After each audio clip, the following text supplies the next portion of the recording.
நம்ம சிக்கன்ல இன்னொரு வெரைட்டி பார்க்க போறோம். இது நீங்க எப்படி வேணாலும் பேர் வச்சுக்கலாம். Pallipalayam chicken, Chintamani chicken. சிந்தாமணி சிக்கனுக்கு தேங்காய் போட மாட்டாங்க. பள்ளிப்பாளையம் சிக்கனுக்கு தேங்காய் கொஞ்சோண்டு போடுவாங்க. இது 2மே சேர்த்து கூட நீங்க பேர் எப்படி வேணாலும் வச்சுக்கலாம். அதுக்கு வந்து நம்ம வந்து சின்ன சின்ன பீஸா இந்த மாதிரி கட் பண்ணி இந்த பாருங்க. இந்த மாதிரி சின்ன சின்னதா கட் பண்ணி வாங்கிட்டு வரணும்.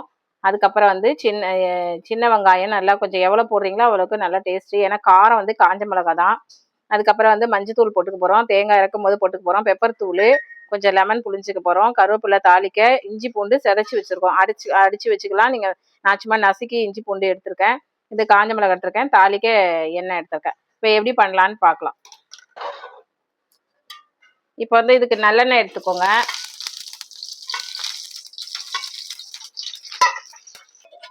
தாளிக்க நான் சோம்பு சொல்லலை, சோம்பு போட்டுக்கோங்க கொஞ்சம். கருவேப்பிலை, இஞ்சி பூண்டு, காஞ்ச மிளகாய், காரத்துக்கு தகுந்த மாதிரி காஞ்ச மிளகாய் எடுத்துக்கோங்க.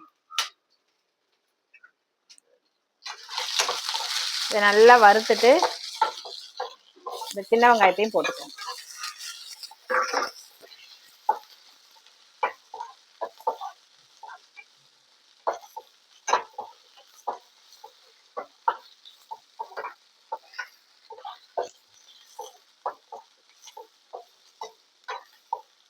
கொஞ்சம் பெருசாக போட்டிங்கன்னா கறியோடு சாப்பிடும்போது நல்லாயிருக்கும். அதனால தான் சின்ன வெங்காயம் அப்படி போடுறது. இப்போ இந்த சிக்கனை சேர்த்துக்கோங்க.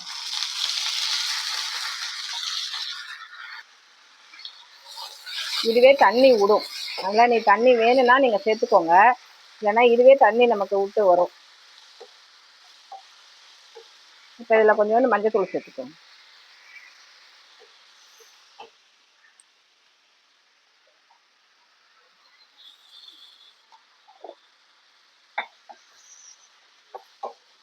நம்ம இன்னும் இதில் உப்பு சேர்க்கலை. இதுவே வந்து மூடி வச்சு வேக வச்சிங்கன்னா நல்லா தண்ணி வந்து விட்டு வரும். மூடி வேக வைக்கும். இப்போ நம்ம இதில் தண்ணியே நம்ம ஊற்றலை. அதுவே பாருங்கள் எவ்வளோ தண்ணி விட்டுருக்கேன்னு. வெறும் சிக்கனை போட்டு நீங்கள் வேக வச்சிங்கனாலே தண்ணி நல்லா விட்டுரும். இந்த தண்ணியை இதில் இருக்கிற தண்ணியே நமக்கு போதும். இப்போ வந்து நம்ம உப்பு சேர்த்துக்கலாம்.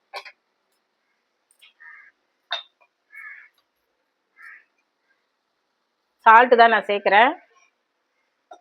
ஏன்னா சிக்கன் சுருங்க சுருங்க நமக்கு உப்பு ஜாஸ்தி தெரியும். அதனால திட்டமாக கரெக்டாக போட்டுக்கோங்க. இதுக்கு புளிப்புக்கு நம்ம வந்து லெமன் எடுத்துருக்கோம். அது ஆப்ஷனல் தான். உங்களுக்கு வேண்டாம் அப்படின்னு தோணுச்சுன்னா நீங்கள் லெமன் புளிய வேண்டாம். நான் கொஞ்சம் லெமன் புளிஞ்சு வைப்பேன். அது இறக்கும் போது புளிவேன். இப்போ புளிய மாட்டேன். நிறுத்திட்டு ஸ்டவ்லாம் நிறுத்திட்டு நம்ம தக்காளி எதுவும் சேர்க்கறது இல்லை அப்படிங்கிறதுனால கொஞ்சமாக லெமன் புளிஞ்சு. இப்போ கறி நல்லா வெந்துருச்சு. இருந்தாலும் அந்த தண்ணிலாம் வத்துறதுக்கு கொஞ்சம் வச்சுக்குவோம்.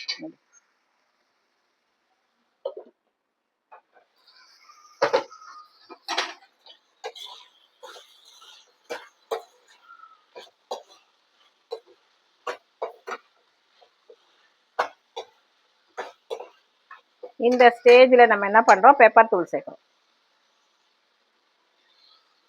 காரம் வந்து மிளகாவும் பெப்பர் மட்டும்தான் உங்களுக்கு காரம். அதனால் பார்த்து சேர்த்துக்கோங்க.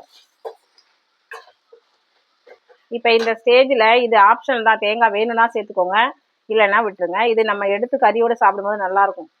அதுக்காக நாங்கள் என்ன பண்ணுறோம், தேங்காய் கொஞ்சம் பல்லாக கீறி சேர்த்துக்கிறோம். இது நல்லெண்ணெயில் தாளிச்சிங்கன்னா ரொம்ப நல்லாயிருக்கும்.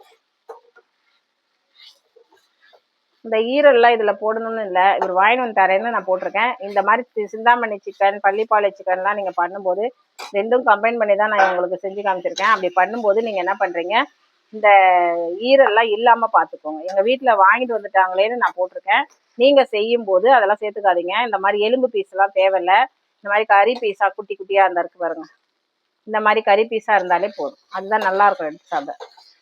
வேற வழி இல்லை, எங்கள் வீட்டில் வாங்கிட்டு வந்துட்டாங்க அப்படிங்கிற பட்சத்தில் நான் போடுறேன்.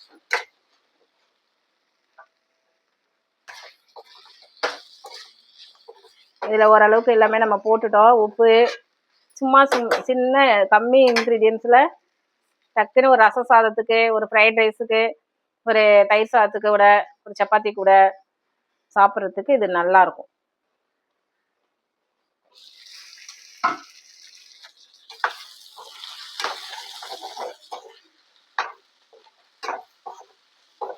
தண்ணியெலாம் வத்திருச்சு, கரெக்டாக இருக்குது பாருங்க. இப்போ நிறுத்திட்டு ஸ்டவ்வை நிறுத்திட்டு லெமன் புழிஞ்சுக்கோங்க. வேணும்னா தான் நான் வந்து கொஞ்சம் லெமன் புளிவேன், ஏன்னா புளிப்பு டேஸ்ட்டு எதுவுமே இல்லையே அப்படிங்கிறதுனால கொஞ்சம் லெமன் புளிவேன்.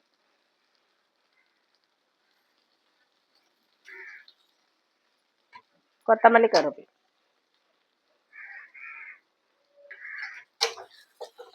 அவ்வளோதான் ஃப்ரெண்ட்ஸ். இது வந்து சிம்பிளாக நம்ம ரசம் சாதத்து கூட எல்லாத்து கூடயும் நல்லா வச்சு சாப்பிட்லாம். சிம்பிளாக ஒரு சிக்கன் டக்குன்னு செய்யறதுக்கு. இப்போ நம்ம சிக்கன் வாங்கிட்டு வந்துட்டு கொஞ்சம் மீதி பேலன்ஸ் எடுத்து வச்சுருக்கோம் அப்படின்னா கூட மறுநாள் ஒரு ரசம் சாதத்துக்கோ ஒன்றுக்கோ நம்மளாம் சிக்கன்லாம் ரொம்ப ஸ்டோர் பண்ணி வைக்கக்கூடாது, ஒரு நாள் வச்சுக்கலாம். இப்போ நிறைய எடுத்துகிட்டு வந்துட்டாங்க, இன்றைக்கி அது செல்லுபடி ஆகாது அப்படிங்கிற கண்டிஷனில் நீங்கள் வந்து எடுத்து வச்சுக்கலாம். இப்போ வந்து சிக்கன் வந்து சிந்தாமணின்னு பேர் வச்சுக்கோங்க, பள்ளிப்பாளையம் சிக்கன் பேர் வச்சுக்கோங்க, எது வேணாலும் பண்ணிக்கலாம். இது வந்து இப்படிதான் ஃப்ரெண்ட்ஸ், நல்லாயிருக்கும், ரொம்ப நல்லாயிருக்கும். ஒரு தடவை செஞ்சு பாருங்கள். கரெக்டாக வந்து இன்க்ரீடியன்ஸ்லாம் போட்டுக்கோங்க. பண்ணி பார்த்துட்டு எப்படி இருக்குது அப்படிங்கிறத சொல்லுங்கள். Okay, thank you friends.